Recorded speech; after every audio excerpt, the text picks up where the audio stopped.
Assalamualaikum warahmatullahi wabarakatuh. Perkenalkan kami dari kelompok 2 akan mempresentasikan tentang pengaruh efektivitas TNDE atau e-Office di lingkungan Kementerian Pekerjaan Umum. Sebelum dimulainya presentasi, saya akan memperkenalkan kelompok saya satu persatu. Yang pertama adalah Awalin Rohmatunisa, Bagaskoro Bagus Sambodo, Klarin Sabita Hanin, Dava Alam Hussein, Devrian Kristi Kokong, serta Disinta Arofa. Selanjutnya, saya akan menjelaskan apa itu Tata Naskah Dinas Elektronik atau TNDE.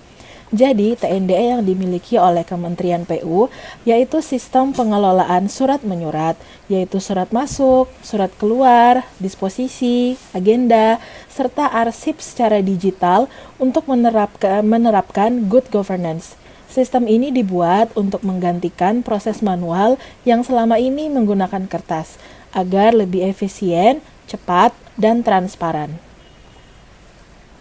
Untuk identifikasi isu yang pertama adalah terkait kepatuhan TTE dan arsip digital yang masih rendah di lingkungan ASN Kementerian PU. Data dan fakta di lapangan menunjukkan bahwa tidak semua ASN di Kementerian PU memiliki kemampuan literasi digital yang merata dalam menggunakan aplikasi TND atau e-Office. Kedua adalah masih terdapatnya ASN yang masih terbiasa dengan metode manual atau konvensional. Dampak dari isu tersebut adalah pemanfaatan sistem menjadi tidak optimal, terjadi resistensi pegawai dalam perubahan budaya kerja, serta muncul kendala teknis yang memperlambat alur birokrasi digital. Isu tersebut apabila dihubungkan dengan manajemen ASN dan Smart ASN adalah belum meratanya pengembangan kompetensi oleh ASN dalam rangka literasi digital, ASN yang kurang kompeten dalam teknologi, yang akan mengalami hambatan dalam pencapaian kinerja berbasis digital, serta perlu penerapan reward dan punishment berbasis kepatuhan penggunaan aplikasi TNDE dan e-Office. Untuk identifikasi isu yang kedua adalah terkait operasional dan maintenance data yang belum rutin dan up-to-date. Data dan fakta menunjukkan bahwa maintenance database dilakukan secara tidak rutin, masih minimnya dukungan teknis atau IT support, serta keterbatasan Sarpras dalam pengembangan sistem digital. Anggaran digital belum menjadi prioritas, sehingga berpengaruh terhadap pengembangan sistem TND atau e-Office. Dampak dari isu tersebut adalah kerentanan kebocoran data, kemudian ada aplikasi atau website gagal berfungsi, kendala teknis yang sering terjadi apabila tidak ada penanggulangan, serta integrasi sistem digital menjadi tidak optimal. Isu tersebut apabila dihubungkan dengan manajemen ASN dan Smart ASN adalah di mana distribusi ASN di bidang teknologi yang belum optimal, kurangnya pelatihan, dan peningkatan kapasitas ASN dalam bidang data management, database administration, dan cyber security. Kemudian yang terakhir adalah terkait sistem merit yang tidak akan maksimal. Kemudian identifikasi isu yang ketiga adalah terkait fragmentasi data dan informasi, di mana data dan fakta menunjukkan bahwa sistem e-Office atau TNDE tidak saling terhubung dengan sistem lain. Kemudian masih terdapat silo sistem. Dan yang ketiga adalah dokumen sulit dicari kembali karena metadata dan pencatatan tidak konsisten, sehingga menimbulkan terbatasnya aksesibilitas. Kemudian ada dampak, yaitu menyulitkan pengambilan keputusan berbasis data, risiko hilangnya arsip digital karena tidak ada sistem sentralisasi, kemudian menurunnya akuntabilitas kinerja ASN, serta biaya lebih besar untuk memelihara banyak sistem atau aplikasi.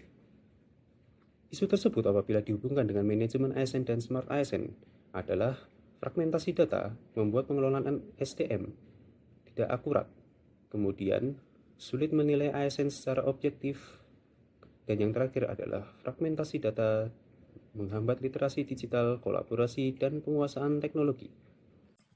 Dari ketiga identifikasi isu yang didapat, kita gunakan teknik analisis dengan lapisan isu dengan metode ESG, di mana dari ketiga isu tersebut kita mendapatkan totalan skor paling besar adalah isu kepatuhan TTE dan arsip digital oleh pegawai yang masih rendah. Alasan pemilihan isu ini berawal dari kurangnya pemahaman dan kepatuhan ASN yang masih rendah, padahal isu ini langsung memengaruhi efektivitas TNDE dan kinerja organisasi.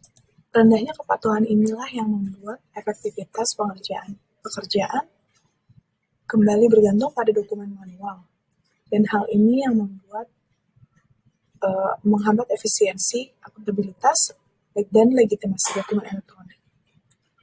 Juga hal inilah yang membuat borosnya waktu dan biaya. Kepatuhan ini juga yang menjadi fondasi penting untuk integrasi data dan akuntabilitas dokumen sehingga harus diprioritaskan demi terwujudnya smart governance di Kementerian PU. Berikutnya untuk analisis isu, di sini menggunakan fishbone diagram dengan isu utama yaitu kepatuhan tanda tangan elektronik dan arsip digital yang rendah. Untuk faktor yang pertama yaitu ada SDM atau sumber daya manusia, akar masalahnya misal ASN belum terbiasa menggunakan tanda tangan elektronik dan minim literasi digital terutama bagi ASN senior. Dan untuk faktor berikutnya untuk teknologi, akar masalahnya semisal aplikasi e-office dan tanda tangan elektronik belum sepenuhnya terintegrasi antar unit. Faktor berikutnya metode atau proses, akar masalahnya antara lain prosedur belum seragam, ada yang manual dan ada yang digital. Dan untuk faktor berikutnya dokumen atau data, penamaan file dan metadata arsip tidak konsisten, tidak ada standar yang baku. Faktor berikutnya pengukuran dan evaluasi, akar masalahnya antara lain monitoring kepatuhan tanda tangan elektronik atau arsip digital belum rutin, tidak adanya indikator kerja atau KPI khusus terkait tanda tangan elektronik. Dan faktor yang terakhir yaitu lingkungan atau budaya kerja, yang dimana akar masalahnya antara lain budaya kerja masih terbiasa dengan dokumen fisik, yang biasanya lebih terasa resmi. Ada juga resistensi perubahan, ASN yang merasa proses manual lebih aman. Selanjutnya, saya akan menjelaskan solusi dan dampak solusi yang kami berikan dari kelompok kami. Solusi yang pertama adalah sosialisasi dan literasi digital. Jadi, adakan pelatihan rutin mengenai penggunaan TTE dan arsip digital, serta buat panduan singkat, video, atau tutorial agar mudah dipahami pegawai. Dampak dari solusi ini adalah budaya kerja modern. Pegawai jadi terbiasa dengan sistem digital untuk mendukung smart governance. Solusi yang kedua adalah kebijakan dan regulasi yang tegas. Terapkan aturan wajib penggunaan TTE dan arsip digital dalam setiap proses administrasi. Lalu berikan sanksi maupun reward bagi pegawai, misalnya poin kinerja. Dampak dari solusi ini adalah akan meningkatkan kinerja individu dan instansi. Proses administrasi lebih tertata. Setelah itu, solusi yang ketiga adalah integrasi sistem yang mudah digunakan. Sederhanakan aplikasi agar user-friendly dan pastikan sistem itu cepat, stabil, dan dapat diakses dari berbagai perangkat. Dampak dari solusi ini adalah surat atau arsip tidak lagi menumpuk secara fisik, lebih cepat diproses, dan jejak digital lebih jelas dan terdokumentasi. Setelah mengikuti pembelajaran ini terkait TNDE dan e-office, ada beberapa hal penting yang saya renungkan sebagai ASN di era digital ini. Yang pertama, transformasi digital lewat TNDE bukan cuma soal aplikasi, tapi juga sebuah perubahan budaya kerja ASN. Cara kita membuat, mengirim, dan mengarsipkan surat menjadi lebih cepat, efisien, dan transparan. Yang kedua, tentu terdapat tantangannya, mulai dari integrasi data, kepatuhan tanda tangan elektronik, sampai kualitas data yang masih bervariasi. Semua ini menuntut kita mempunyai disiplin yang tinggi dan literasi digital yang kuat. Ketiga, sebagai ASN muda, saya merasa perlu untuk terus mengasah kompetensi digital, menjaga akuntabilitas, dan memperkuat kolaborasi lintas unit. Karena tanpa itu semua, transformasi digital akan tidak berjalan secara mulus. Dan yang keempat, di balik semua tantangan selalu ada peluang. Peluang untuk menjadi smart ASN di sini perlu adaptif, profesional, dan siap mendukung pemerintah yang transparan serta efisien. Dan pada akhirnya, smart ASN itu akan lahir dari kompetensi digital dan budaya kerja yang kolaboratif.